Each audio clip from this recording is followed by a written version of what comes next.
Menteri Pendidikan dan Kebudayaan kita, Bapak Nadiem Makarim, resmi mengganti ujian nasional atau UN yang tentunya kita sudah kenal selama 10 tahun belakangan ini menjadi suatu hal yang baru. Beliau akan mengubah dan mengganti ujian nasional menjadi asesmen nasional di tahun 2021 nanti. Wah, kita masih mengira-ngira ya, kira-kira seperti apa asesmen nasional ini? Nah, menurut Bapak Nadiem Makarim, beliau tidak lagi ingin pendidikan Indonesia hanya mengevaluasi capaian peserta didik secara individu, yang selama ini membuat ujian nasional selalu menjadi sesuatu mengerikan dan menakutkan bagi para siswanya. Justru saat ini, Bapak Nadiem ingin fokus pada peningkatan kualitas pembelajaran, pengajaran, juga layanan dan lingkungan pendidikan. Maka kebijakan yang diambil adalah mengubah ujian nasional menjadi asesmen nasional. Jadi, apa sih itu asesmen nasional?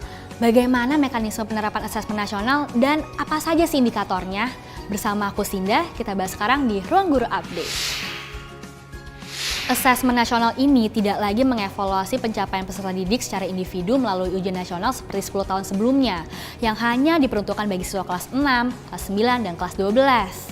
Tetapi kali ini Bapak Nadiem Makarim ingin fokus mengevaluasi dan memetakan sistem pendidikan yang mencakup input, proses, dan juga hasil. Tentunya melalui peningkatan kualitas pembelajaran, pengajaran, serta lingkungan pendidikan. Akan ada 3 aspek yang diujikan dalam asesmen nasional tahun 2021 ini. Yang pertama, asesmen kompetensi minimum atau AKM. Di mana melalui asesmen ini akan diukur pencapaian siswa di ranah kognitif seperti literasi dan juga numerasi. Yang kedua, bisa kita sebut juga dengan survei karakter. Dan yang ketiga, survei lingkungan belajar. Oke, yang pertama kita akan membahas apa itu literasi dan numerasi pada asesmen kompetensi minimum atau AKM.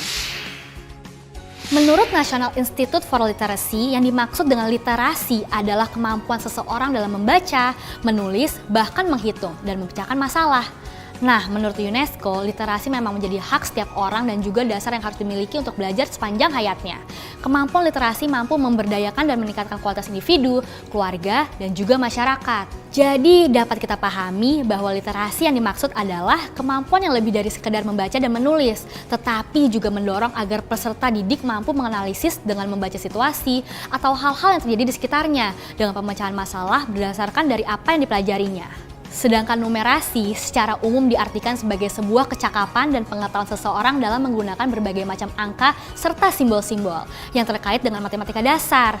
Nah, pengetahuan itu digunakan untuk memecahkan masalah-masalah praktis yang sering terjadi di kehidupan sehari-hari. Selain itu, dengan numerasi, seseorang juga dapat menganalisis informasi yang ditampilkan dengan berbagai bentuk seperti tabel, grafik, bagan, dan banyak lainnya.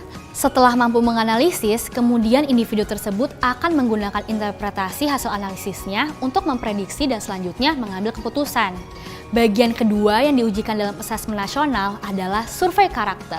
Penilaian pada survei karakter dirancang untuk mengukur capaian peserta didik berdasarkan hasil belajar sosial emosional yang berupa pilar karakter untuk mencetak profil pelajar Pancasila. Adapun 6 indikator pencapaian hasil belajar sosial emosional. Yang pertama, bertakwa kepada Tuhan Yang Maha Esa dan berakhlak mulia. Yang kedua, berkebinekaan global. Yang ketiga, mandiri. Yang keempat, bergotong royong. Yang kelima, bernalar kritis. Dan 6, kreatif. Bagian ketiga dan terakhir yang diujikan dalam asesmen nasional ini adalah survei lingkungan belajar. Survei ini digunakan untuk mengevaluasi dan memetakan aspek-aspek pendukung kualitas pembelajaran di lingkungan sekolah. Jadi, tidak hanya peserta didik saja yang nanti akan dinilai, melainkan seluruh aspek yang mendukung pembelajaran juga. Yang terakhir, jika ujian nasional itu hanya mengevaluasi capaian siswa saja di setiap tingkat akhir pada jenjang sekolah, seperti kelas 6 SD, 9 SMP, dan 12 SMA, asesmen nasional ini tidak lagi menitik beratkan pada evaluasi capaian siswa. Oleh karena itu, asesmen nasional akan diterapkan untuk peserta didik yang berada di kelas 4 SD, 8 SMP, dan 11 SMA. Untuk itu, penting bagi kamu untuk mulai belajar tidak hanya sekedar menjawab soal dan menghafalkan teori saja, melainkan mulai mempelajari konsep dasar pemikiran, sering membaca buku, sering melakukan observasi dalam kehidupan sehari-hari, dan juga aktif berdiskusi dengan guru di sekolah, teman bermain, sekalipun keluarga di rumah. Itu dia Ruang Guru Update kali ini. Jika kamu ingin mendapatkan informasi atau tips and trik seperti ini, kamu bisa langsung subscribe ke channel Ruang Guru dan klik loncengnya. Aku Sinda, sampai jumpa di Ruang Guru Update selanjutnya. Dah!